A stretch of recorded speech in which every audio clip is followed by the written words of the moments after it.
Hello students. In previous class, I have discussed some important properties of D block elements. Okay. In today's lecture, I will discuss another important topic from D block elements. Okay. Today's topic is what? Alloy. Do you know what is alloy? Okay, it is already you have studies in class 8 standard and 9 standard. Okay, what is alloy? You already know. Okay, alloy means what? It is a mixture of metals or non-metals. Is it clear? Alloy means it is a mixture of elements. लेकिन वहाँ पे ये जो mixture of elements से at least one metal होना चाहिए. Element के अंदर क्या है? At least one मेटल होना चाहिए. ये एटलीस्ट है मेटल, और उसके साथ मेटल भी मिक्स हो सकता है या फिर कोई और नॉन मेटल भी मिक्स हो सकता है. ठीक है, it is a mixture of elements, लेकिन उसके अंदर एटलीस्ट वन मेटल ये होना चाहिए, अदरवाइज ये एलॉय नहीं होगा. ठीक है, एलॉय के अंदर क्या होगा? एटलीस्ट वन मेटल एंड उसके साथ दूसरा और कोई 2-3 एलिमेंट्स और 2-3 मेटल भी मिक्स हो सकता है, या फिर उसके साथ कोई और नॉन मेटल भी मिक्स होके एलॉय फॉर्म कर सकता है. ठीक है, तो यहाँ पे कुछ एग्जाम्पल दिया हुआ है, like brass. It is a composition of copper and zinc. Bronze, it is made by copper and tin. Okay, and stainless steel, it is very important how stainless steel is formed. Its composition is what? Carbon, iron, chromium and nickel. Okay, these are the example of alloy. Okay, next important topic is what? Interstitial compounds. Okay, do you know what is interstitial compounds? From word interstitial means क्या है? वहाँ पे क्या होगा? कोई एक transition element तो interstitial position में प्रेजेंट होगा. Okay, and that compound is known as interstitial compounds. Okay, let's start. In elaborately I will discuss this topic. Okay, interstitial compound means first point is what? It is a kind of solid state defect. ठीक है, solid state one chapter है, first chapter है class 12 का. ठीक है, वहाँ पे defect है, बहुत सारा डिफेक्ट है, already I have discussed. Okay, it is A one kind of defect of solid state. ठीक है, kind of solid state defect है इंटरस्टिशियल कंपाउंड जो है. And second point is what?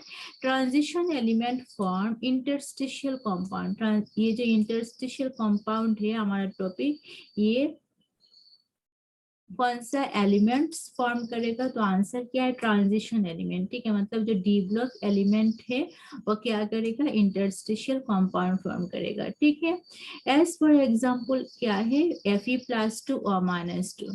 ठीक है, ये क्या है? Fe+2 है, नेक्स्ट O-2, उसके बाद Fe+2, उसके बाद O-2, ऐसे नॉर्मल फॉर्म है ये. ठीक है, अगर सपोज मान लो यहाँ पे जो Fe+2 है, यहाँ पे मैंने क्या लिख दिया? Fe+3 को ऐड कर दिया. ठीक है, मतलब वहाँ पे क्या है? 1 इलेक्ट्रॉन का वैकेंसी है. ठीक है, दूसरा जो Fe+2 है उसके जगह हमने Fe+3 लिख दिया. ठीक है, मतलब वहाँ पे क्या है? इलेक्ट्रॉन का वैकेंसी है. यहाँ पे भी इलेक्ट्रॉन का क्या है? वैकेंसी. पहले +2 था, अभी +3 है. ठीक है, तो नेक्स्ट यहाँ पे क्या होगा? इंटरस्टिशियल पोजिशन में क्या होगा? कोई और एक ट्रांजिशन एलिमेंट क्या हो सकता है? ऐड हो सकता है. ठीक है, ओके, जो कंपाउंड फॉर्म करेगा this is what? Interstitial compound. Is it clear? If 3Fe+2 is replaced by 2Fe+3, then the charge is conserved, but some positions will be vacant. ठीक है, वहाँ पे कोई पोजीशन क्या होगा? vacant होगा. ओके, तो ये था इंटरस्टिशियल कंपाउंड का कुछ इंपॉर्टेंट पॉइंट. ठीक है, एंड इंटरस्टिशियल कंपाउंड ये बहुत इंपॉर्टेंट है, उसका कुछ प्रॉपर्टी भी देख लेते हैं. इंटरस्टिशियल कंपाउंड का प्रॉपर्टी क्या क्या है? तो फर्स्ट प्रॉपर्टी क्या है? The element show variable. First property is what? Elements elements क्या करेगा, शो वेरिएबल ऑक्सीडेशन स्टेट, ठीक है, मतलब जो ट्रांजिशन एलिमेंट है वो वेरिएबल ऑक्सीडेशन स्टेट दिखाता है, ठीक है ना। And they are hard and have high melting point and boiling point. जो इंटरस्टिशियल कंपाउंड है उसका melting point boiling point high होगा, ठीक है। And it is a mixture of ionic and covalent bond and it is a good conductor of electricity, ठीक है, ये electricity conduct कर पाएगा।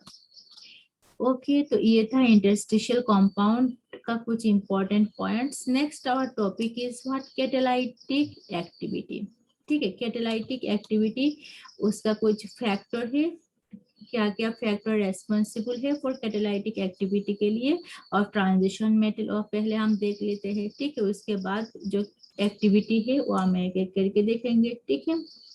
तो क्या क्या फैक्टर है, first factor is what, presence of empty D orbital. अगर किसी के पास एम्प्टी डी ऑर्बिटल नहीं है तो क्या उसका कोई कैटालाइटिकल एक्टिविटी नहीं होगा, ठीक है। लार्ज सरफेस एरिया होना चाहिए, वेरिएबल ऑक्सीडेशन स्टेट भी होना चाहिए, और क्या है, ability to form complex, complex फॉर्म करने का एबिलिटी होना चाहिए, अदरवाइज उसका कोई कैटालाइटिकल एक्टिविटी नहीं होगा, ठीक है। तो अभी हम जो ट्रांजिशन एलिमेंट से डी ब्लॉक एलिमेंट से उसका कैटालाइटिकल एक्टिविटी क्या क्या है और हम एक एक करके देख लेते हैं, ठीक है।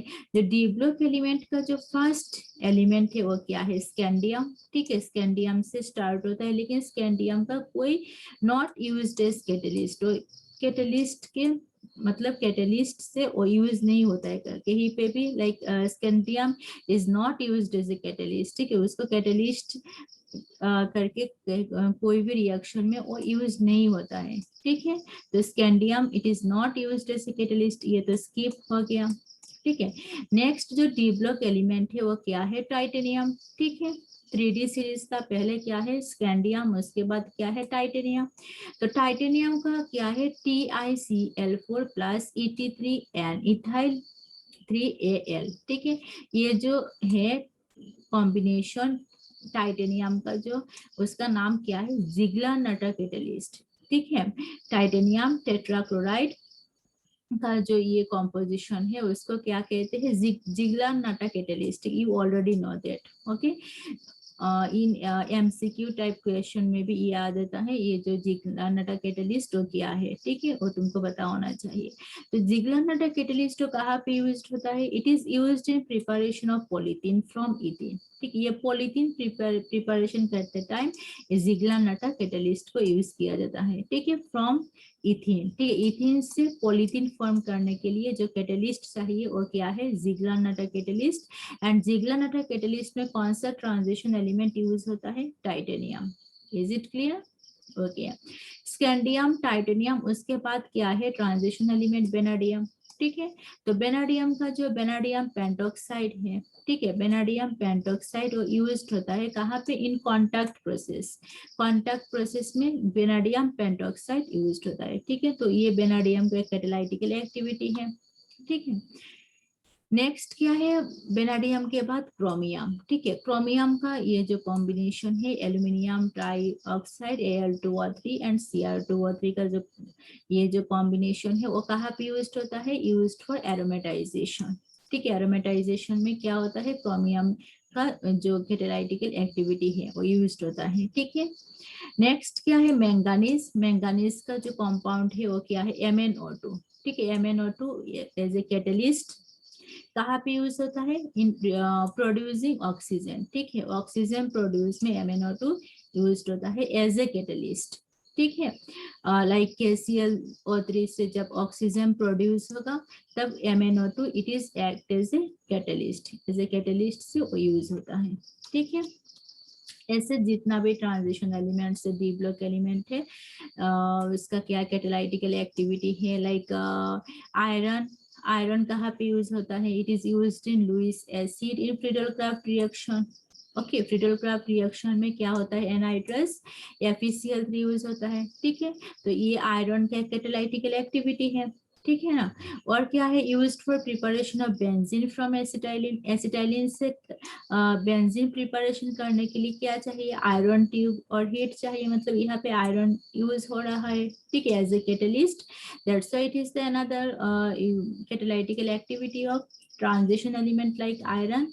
Okay, next important point is that write in your copy FeSO4 iron का, और एक जैसे ये फेंटॉन्स रिएजेंट कहते हैं उसको, FeSO4H2O2 उसको क्या कहते हैं, फेंटॉन रिएजेंट। ठीक है, फेंटॉन्स रिएजेंट यूज वो बिहेव करेगा एज ए ऑक्सीडाइजिंग एजेंट। ठीक है, एज ए ऑक्सीडाइजिंग एजेंट से एजेंट के लिए क्या होता है, फेंटॉन्स रिएजेंट यूज होता है।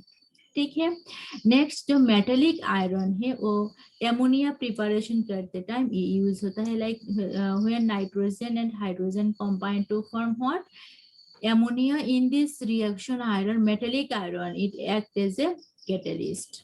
ओके, और कोबाल्ट का जो कंपाउंड है HCOCO4 ये कहाँ पे यूज होता है, हाइड्रोफॉर्माइलेशन में। हाइड्रोफॉर्माइलेशन रिएक्शन में क्या होता है, ये compound as a catalyst use होता है। ये कोबाल्ट का क्या है, एक कैटालाइटिकल एक्टिविटी है।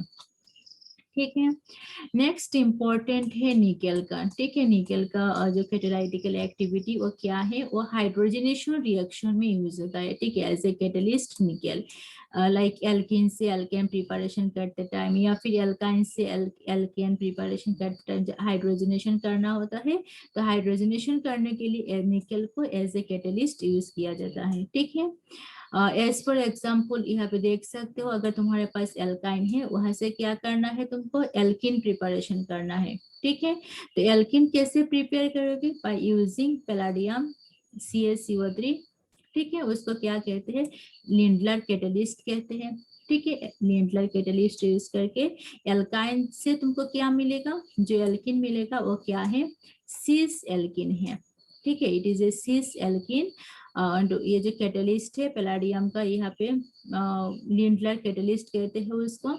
अगर एल्काइन से तुमको डायरेक्ट एल्केन प्रिपेयर करना है, नॉट एल्किन, तब क्या करना है, रेनी निकल को यूज करना है। रेनी निकल यूज करके डायरेक्ट एल्काइन से तुमको क्या मिलेगा, एल्केन मिलेगा। ठीक है, और एल्काइन से अगर सपोज मान लो तुमको क्या करना है, ट्रांस एल्किन प्रिपरेशन करना है, तो ट्रांस एल्किन के लिए तुमको क्या चाहिए, लिथियम लिक्विड एमोनिया ये चाहिए। ये बार्च रिडक्शन करना होगा एल्काइन का। ठीक है, एल्काइन का बार्च रिडक्शन करके तुम क्या मिलेगा, तुमको ट्रांस एल्किन मिलेगा। ठीक है, and by using Lindlar catalyst, अगर तुमने लिंडलर कैटलिस्ट यूज किया है तब क्या मिलेगा तुमको, सिस एल्किन। ठीक है, ये कॉन्सेप्ट क्लियर होना चाहिए तुमको। एल्काइन से अगर तुमको सिस एल्किन प्रिपेयर करना है तो तुम क्या करोगे, लिंडलर कैटलिस्ट यूज करोगे। ठीक है, एंड ट्रांस एल्किन प्रिपरेशन करना है तो तुमको क्या करना है, बार्च रिडक्शन करके तुम ट्रांस एल्किन तुमको मिलेगा। ठीक है, and bye using Raney nickel and hydrogen you can prepare directly from alkyne to alkane. ठीक है, ओके, नेक्स्ट क्या है, कॉपर।